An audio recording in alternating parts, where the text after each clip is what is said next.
Okay. So I've been a simulation modeler for many, many years, and what you do when you model is you run it many times and you have tons of data and you don't know what to do with it. So the key is you have a lot of really interesting information that you want to pass on to either managers or policymakers, but you don't necessarily know how to do that. Communication is difficult. That's why we have sessions like this one. So I just want to show you my team. It's a bunch of modelers. So Barry Baker in Colorado, Alex Seifert in San Diego. Ken and Tim are here, and Tim is actually just gave a talk next door about the model results. And we all work for Conservation Biology Institute. And we ran our model, which is a complicated dynamic global vegetation model that simulates potential vegetation, which for a manager doesn't mean anything. And then we go into carbon, water, and nutrient cycling, and we transform that at different scales, which is complicated again for a manager who's trying to find what their forest in particular has in terms of carbon sequestration potential. And then we run a dynamic fire model that tells you when you should have a fire given future climate and what kind of impacts you will have. And we write papers, we write books, and it's like, and we go to Congress and we make talks over there, try to convince our elected officials that they should do something. And 25 years later, we are still very frustrated. And so we're trying to figure out a way to explain to people what our model results mean. So it's a tall task, and we've been trying many, many ways to do this.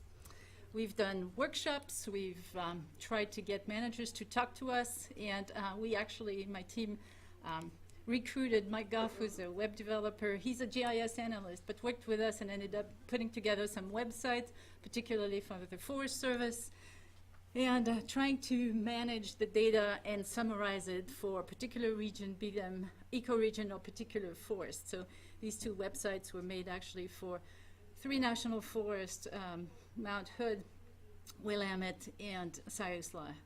And so we talked to all these people, and they were really having a hard time understanding what we were trying to produce. And the result of these workshops and these papers and these reports was, okay, do you have anything else that we can actually understand? And so we, in Conservation Biology Institute, has a really cool software development team, and these are the 4 individuals that lead the team. And their claim to fame is databasin.org. If you've never been there, it's free. You can make your own account. It's you can do GIS online. It's a huge resource. Spatial data sets, I forgot how many we have right now, but it's over 15,000 data sets. The head of CBI, Conservation Biology Institute, had in his head that if people started having their hands on the data, they would start understand better all the conservation issues. So it's like how to make people actually play with the data. It was not a game, it was actually looking at the data, commenting on them, and things like that. And so as a modeler, it was like, okay, there's an idea, we could use this. So we started putting some data sets. Now, of course, there are all sorts of challenges I'm not going to talk about. Our models produce huge data files in a particular format, NetCDF, which is another of these acronyms that doesn't mean anything. That creates problems left and right. And so we had to work with the software engineers saying, yes, NetCDF exists, and you need to build something so you can read it. Anyway, for us, it's great. We upload our data sets into databasin.org. We compare, this is just a view of what the screen looks like. We have a slider. I should do it live, but I'll do that at the Tools Cafe tonight. You can move the slider, and what I've done is list a bunch of model results, and I'm comparing with and without land use in terms of fire. So for me, it's easier to share that with other modelers, with people who are interested in our work. We can also find problems in the model. Sometimes we forget to put land use. We compare our data sets. We're like, there's no difference. So very useful for many, many reasons. But it's still, we can run a movie, so that's useful too, but it's still pretty complex to explain what the model did to get there. So we put the results into galleries, which are just a collection of all the maps of all the results. We cookie cut them for particular geographies that are of interest to some of our clients. This is the California focus one. We cookie cut all our results for the conterminous US just to the state of California. Again, this depends a lot on funding, unfortunately. Doing adaptation and communication is great as long as you can find funding. Sometimes it's not that easy. And then the most important is we do also case studies inside database, and you can write the little stories about your project, about what the model is like.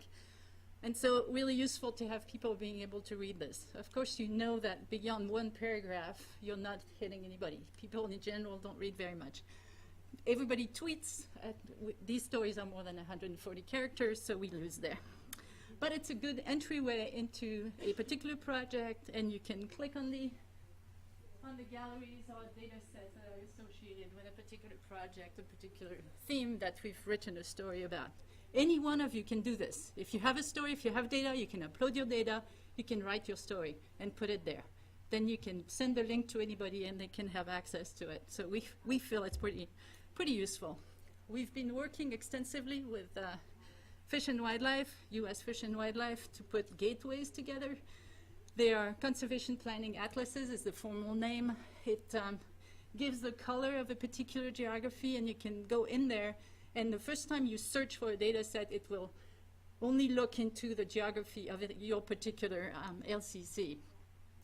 And so it's kind of an easy way, but if you want to search the entire database, then you just click on the search and go for the entire thing. But it kind of helps the stakeholders of a particular LCC to focus on their area.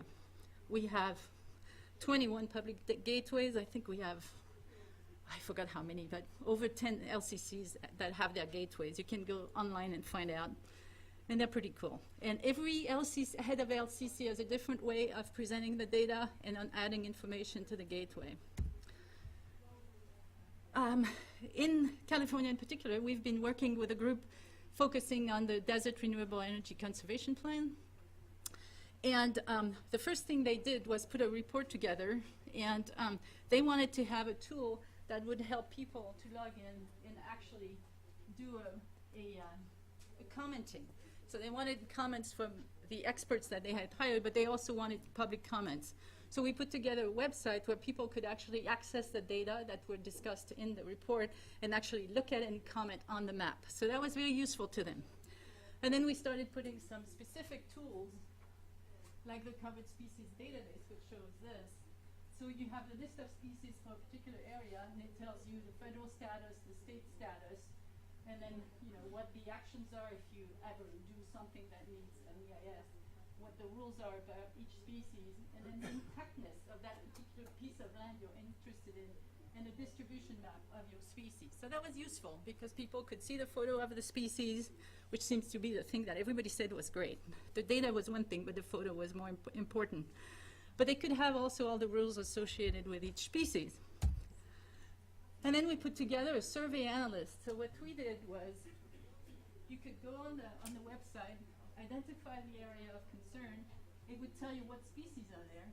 And then you could look at different landscape characteristics, the intactness, the conservation value, soil sensitivity, and if there are any physical refugia. We didn't want to talk about climate change yet. We wanted to say, well, if it's in a deep canyon, it probably won't be as hot as somewhere else, so it's a good place. If it's close to a riparian area, or if it's a healthy riparian area, it'll also be probably mitigating hot sun in the desert.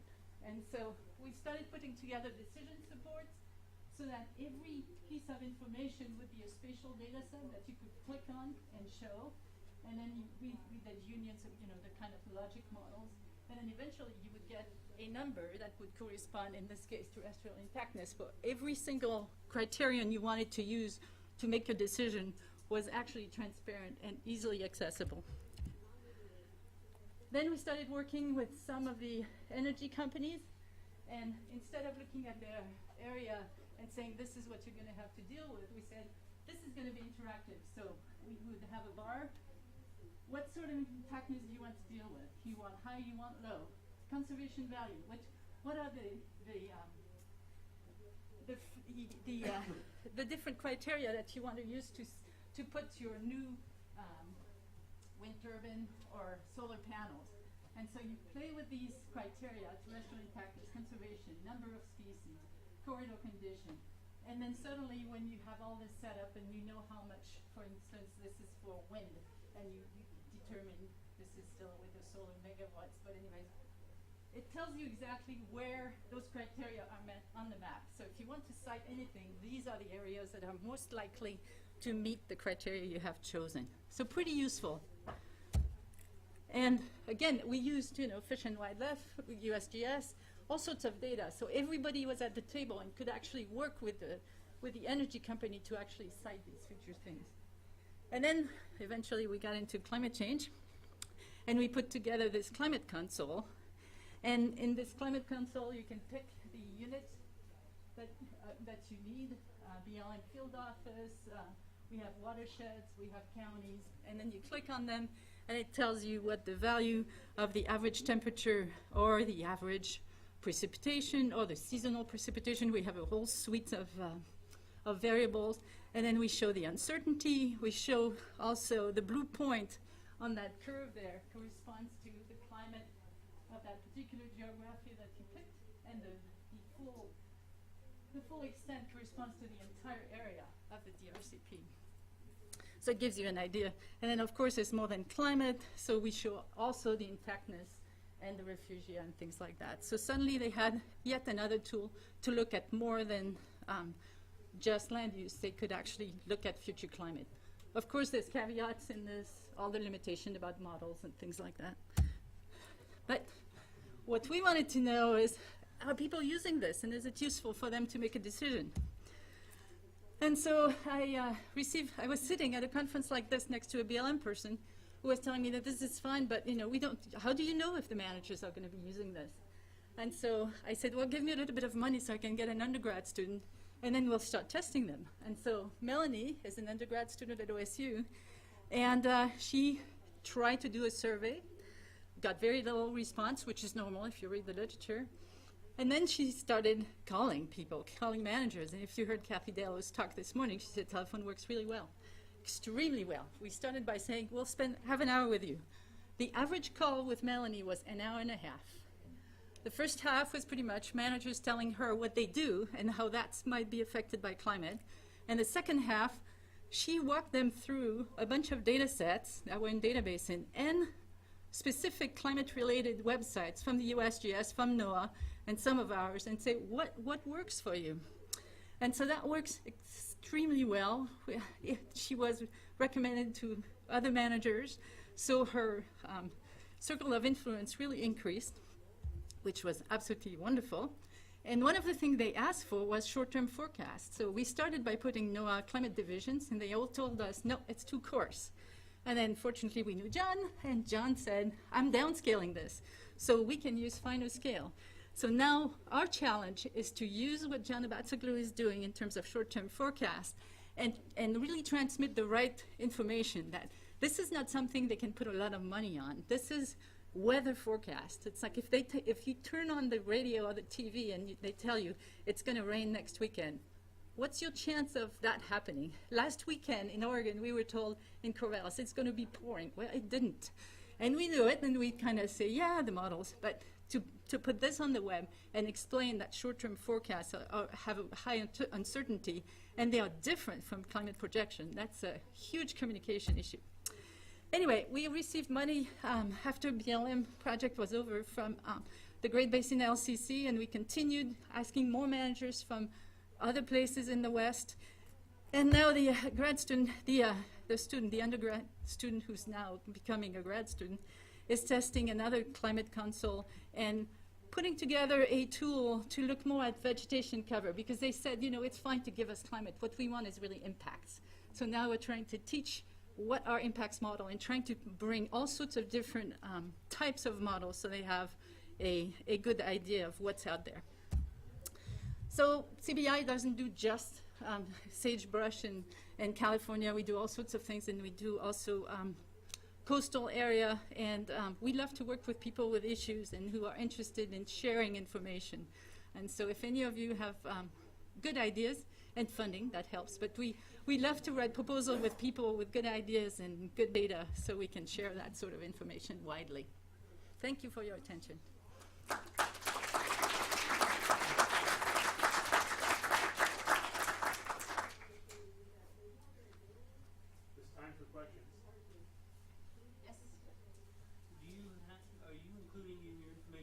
Forest Service and BLM data? Yes. And if so, how are you getting, was it? We talk to managers and we say, you want us to show your data? We'd love to do that. Now, the data can be either private or public.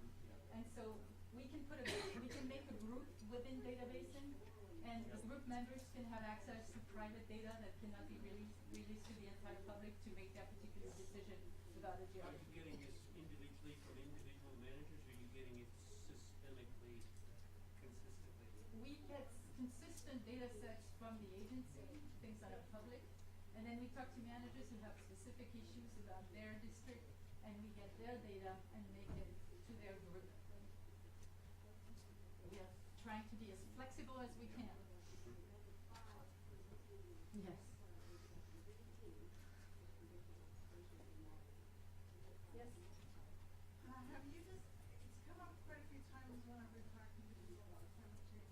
Do we have any models yet where even if we fixed it to the extent of 26 to 28% reduction, like Obama's calling for, how long would it take for all of this? Is there any models yet? Can you carry your present model out to? Yes, we can. Actually, most of the GCM run for a lot more than 100 years. But in general, they stabilize the CO2 levels because we have no idea 100 years from now what society is going to do in terms of emission. But otherwise, we have climate for many hundreds of years. So if we did stop doing what we're doing somewhat, we have a model for that one. Yeah, well, the 2.6 is, the RCP. You've heard about RCPs, which is one of the scenarios. If we stopped all emissions in 2020, we see that there's a decline in temperature and things like that. But we are committed right now. I mean, the warming is not going to go away even if we stop all emissions today. Yeah, it will take how many years to push your model? Many years, yes. Hundreds. Yeah. This century is pretty much a done deal. Have animal rights people been emotionally charged? Just in general. Does their emotions count?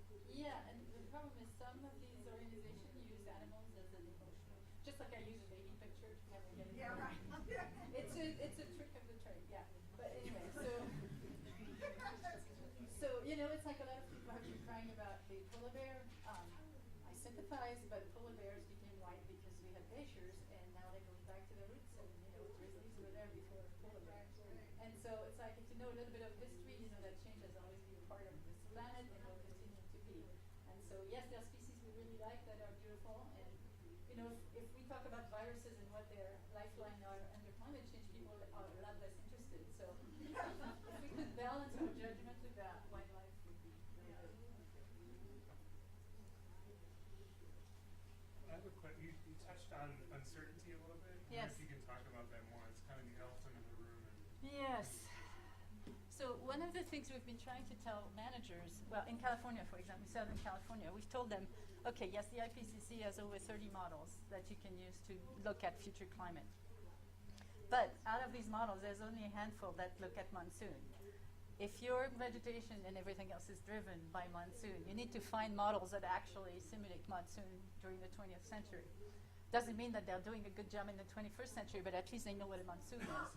A lot of people look at future climate and say, and you'll hear the climatologists tell you, an ensemble average is much more reliable, much more than if you take each model individually. But for an impacts model, it doesn't make any sense to use an ensemble because time 2 does not have any link to time 1. It's like, it doesn't make any sense logically. You take a model that has a monsoon, one that has no monsoon, you do an average. What is it that you're using exactly?